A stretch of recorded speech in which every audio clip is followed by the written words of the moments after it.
ముందుగా బ్రహ్మర్షి పితామహ పత్రిజీకి ధన్యవాదాలు తెలియజేసుకుంటూ, అలాగే మరి ఇంత చక్కటి కార్యక్రమాన్ని ఏర్పాటు చేసినటువంటి స్కూల్ యాజమాన్యం వారికి, రవీంద్ర గారికి ఒకసారి గట్టిగా ధన్యవాదాలు తెలియజేద్దాం.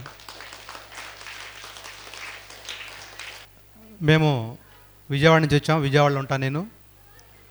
మరి దరిదాపుగా మేము ఒక 10 సంవత్సరాల నుంచే విజయవాడలో ఉన్నటువంటి అనేక స్కూల్స్కి, కాలేజెస్కి వెళ్ళి పిల్లలకి ధ్యానం నేర్పించడం అనేది గత 10 సంవత్సరాల నుంచి మేము చేస్తున్నాం. విజయవాడలో ఈరోజు ధ్యానం అంటే తెలియని స్కూల్ అనేది ఎక్కడా లేదు. మరి కొన్ని వేల మందికి ధ్యానం నేర్పించాం. ఈ రోజున మీ పాఠశాలలో ఎలా అయితే 15 మినిట్స్ పిల్లల్ని ధ్యానం చేస్తున్నారో, అదేవిధంగా మరి రామకృష్ణ మిషన్ వాళ్ళది స్కూలు వివేకానంద హై స్కూల్. ఆ హై స్కూల్లో ఇవాళకి ప్రేయర్ తర్వాత ఒక 15 మినిట్స్ ధ్యానం సపరేట్గా ఒక బెల్ ఉంటుంది. ఆ బెల్ కొట్టినప్పుడు నుంచున్న వాళ్ళు నుంచున్నట్టు, కూర్చున్న వాళ్ళు కూర్చున్నట్టు, ఎక్కడున్న వాళ్ళు అక్కడే కూర్చునిపోయి ధ్యానం చేయడం అనేది ఈరోజు వరకు అక్కడ జరుగుతున్నటువంటి విషయం. అలాగే మరి ఎవరు జీవితాలను తీసుకున్నప్పటికీ కూడా, ఎంత పెద్దవాళ్ళు అయినప్పటికీ కూడా, ఒక సైంటిస్ట్ అయినప్పటికీ, ఒక ఐఏఎస్ కలెక్టర్ అయినప్పటికీ, ఐపీఎస్ చదివినప్పటికీ, ఒక వ్యాపారవేత్త అయినప్పటికీ, వీళ్ళందరినీ తయారు చేసే ఫ్యాక్టరీ ఏదయ్యా అంటే స్కూల్స్. గట్టిగా చప్పట్లు కొట్టాలి. ఇదొక ఇండస్ట్రీ, ఇదొక ఫ్యాక్టరీ. ఈ ఫ్యాక్టరీ నుంచి అనేక ప్రొడక్షన్స్ వస్తాయి. మీ అందరి గోల్స్ ఉన్నాయి. ఇందాక కొంతమంది చెప్పారుగా, నేను పోలీస్ ఆఫీసర్ని, నేను ఐఏఎస్ చదవాలి అట్లా. అదేవిధంగా ప్రతి ఐఏఎస్ ఆఫీసర్ కూడా ఒక స్కూల్ నుంచి బయలుదేరిన వాడే. మరి ఆ స్కూల్ నుంచి బయలుదేరినటువంటి విద్యార్థులు ఎవరి వల్ల అలాంటి ప్రగతిని పొందుతున్నారంటే దాని వెనకాల వాళ్ళకున్నటువంటి వాళ్ళ టీచర్స్, ఎవరైతే బోధకులు ఉన్నారో వాళ్ళ కారణంగానే మన విద్యాబుద్ధులు నేర్చుకోవటం, మన ప్రగతి అనేది అంతా కూడా వాళ్ళ మీద ఆధారపడి ఉంటుంది. కాబట్టి మొట్టమొదట మరి పిల్లల కంటే కూడా ముందు ధ్యానం చేయవలసింది స్టాఫ్ అందరూ కూడా. ఎప్పుడైతే స్టాఫ్ అందరూ ధ్యానం చేస్తారో, ధ్యానం యొక్క విలువలు తెలుసుకుంటారో, పిల్లలకి వాళ్ళు బోధించగలుగుతారు.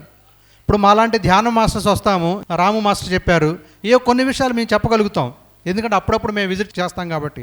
మీకు రెగ్యులర్గా మీ ఎదురుగుండా ఉండేది మీ అధ్యాపకులు, మీ టీచర్స్. వాళ్ళు వారానికి ఒక్కరోజైనా కొన్ని మోటివేషన్స్ క్లాసెస్ లాగా తీసుకోవడం, చెప్పడం, కొన్ని మోరల్ ఎథిక్స్ చెప్పడం, ఇవన్నీ కూడా ధ్యానం చేస్తూ ఇవన్నీ చెప్పినప్పుడు ఆ యొక్క స్కూల్ ఇంకా పర్సంటేజ్ పెరుగుతుంది, ఆ విద్యార్థుల యొక్క భవిష్యత్తు బాగుంటుంది. కాబట్టి ప్రతి ఒక్క విద్యార్థి ధ్యాన విద్యార్థి కావాలనేటువంటి ఒక ఆశయంతో ఈ రోజున మనం ఒక DVM స్టార్ట్ చేసుకున్నాం.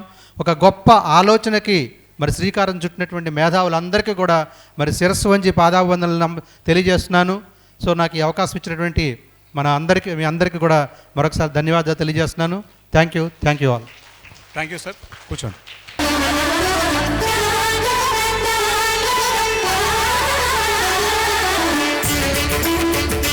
గట్టిగా చెప్పట్లు.